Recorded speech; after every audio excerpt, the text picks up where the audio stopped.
അബിൻ വർഗീസ് സ്വല്പം ഓവറായിപ്പോയില്ലേ എന്നൊരു തോന്നലുണ്ടായിരുന്നു. കാരണം അബിൻ വർഗി കാണാൻ ഒരു നല്ല സുന്ദരനായിട്ടൊരാളാണ്, അതുപോലെ തന്നെ ചിരിക്കുകയും ചെയ്യും, നമുക്ക് കാണുമ്പോൾ ഒരു ഇഷ്ടം തോന്നും. പക്ഷേ ചില പ്രകടനങ്ങൾ പോലീസായിട്ടും ഒക്കെ കണ്ടപ്പോൾ പുള്ളി ഇത്രയും രൂക്ഷമായിട്ടുള്ള ഒരു പ്രകടനം അതൊന്നും ജനങ്ങൾക്കൊരു അനാവചകമായിട്ട് തോന്നിയോ എന്നൊരു സംശയം.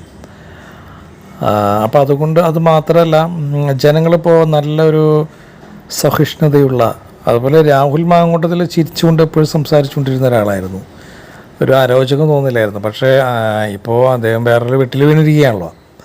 അപ്പോൾ ഇത് ഒരു നേതാവിന് വേണ്ട ഒരു ഗുണമായിരുന്നു, അത് അദ്ദേഹത്തിന് നഷ്ടപ്പെട്ടു എന്നൊരു തോന്നൽ. പിന്നെ ഇപ്പോൾ BJPയിലേക്ക് ഇവർ വിളിക്കുന്നുണ്ട്. BJP ഇങ്ങനെ നോക്കിയിരിക്കുകയാണ്, ഇവിടെ കോൺഗ്രസിൽ നിന്ന് ആരെ തെറ്റി തന്നെ അവരെ പിടിക്കാൻ വേണ്ടിയിരിക്കുന്ന ഒരു വല, ഒരു ചാട്ടവല വെച്ചുകൊണ്ടിരിക്കുകയാണ് BJP. അപ്പോൾ ഇങ്ങനെയുള്ള ആളുകളെ പിടിച്ചു കൊണ്ടുപോയി BJPയിൽ നിർത്തുക എന്നുള്ളത്, അതുകൊണ്ട് കാര്യമില്ലല്ലോ. ജനങ്ങളുടെ ഇടയിൽ പ്രവർത്തിക്കുന്ന ഒരു സന്ദേശം, ആ സന്ദേശം കൊണ്ട് ജനങ്ങൾക്ക് എന്തൊക്കെ ഗുണമുണ്ടാവും ഈ പാർട്ടി കൊണ്ട്. പാർട്ടി അതിനുശേഷം ശരിക്കും പറഞ്ഞു കഴിഞ്ഞിട്ടുണ്ടെങ്കിൽ റോഡ് പണിയുന്നുണ്ട്, ഒരുപാട് കൺസ്ട്രക്ഷൻ വർക്കുകൾ നടക്കുന്നുണ്ട്. പക്ഷേ പെട്രോളിന് വില കൂടി, അതുപോലെ ബുദ്ധിമുട്ടുകൾ, ടാക്സ് സംബന്ധമായ സാധനങ്ങൾക്ക് വില കയറ്റിയതൊക്കെ ജനങ്ങൾ അനുഭവിക്കുന്നുണ്ട്.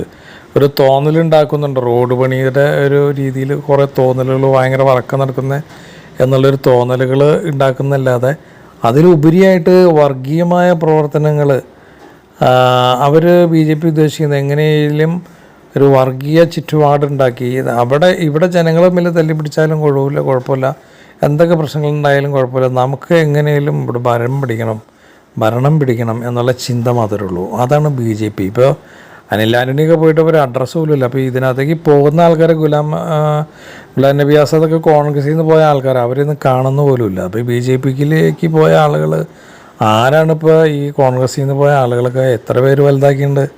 വളരെ അപൂർവം. അപ്പോൾ അതുകൊണ്ട് ബുദ്ധിമോശം കാണിക്കാതിരിക്കാൻ നല്ലത് കോൺഗ്രസിൽ തന്നെ നിൽക്കണം. നിങ്ങൾക്ക് ഒരു സീറ്റ് ആ പാർട്ടിയിലുണ്ട്, അത് നിങ്ങൾ മനസ്സിലാക്കണം. അതിന് ക്ഷമ വേണം.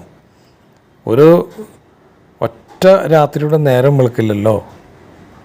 അപ്പോൾ അത് മനസ്സിലാക്കി കഴിഞ്ഞാൽ നിങ്ങൾക്ക് ഭാവിയുണ്ട്.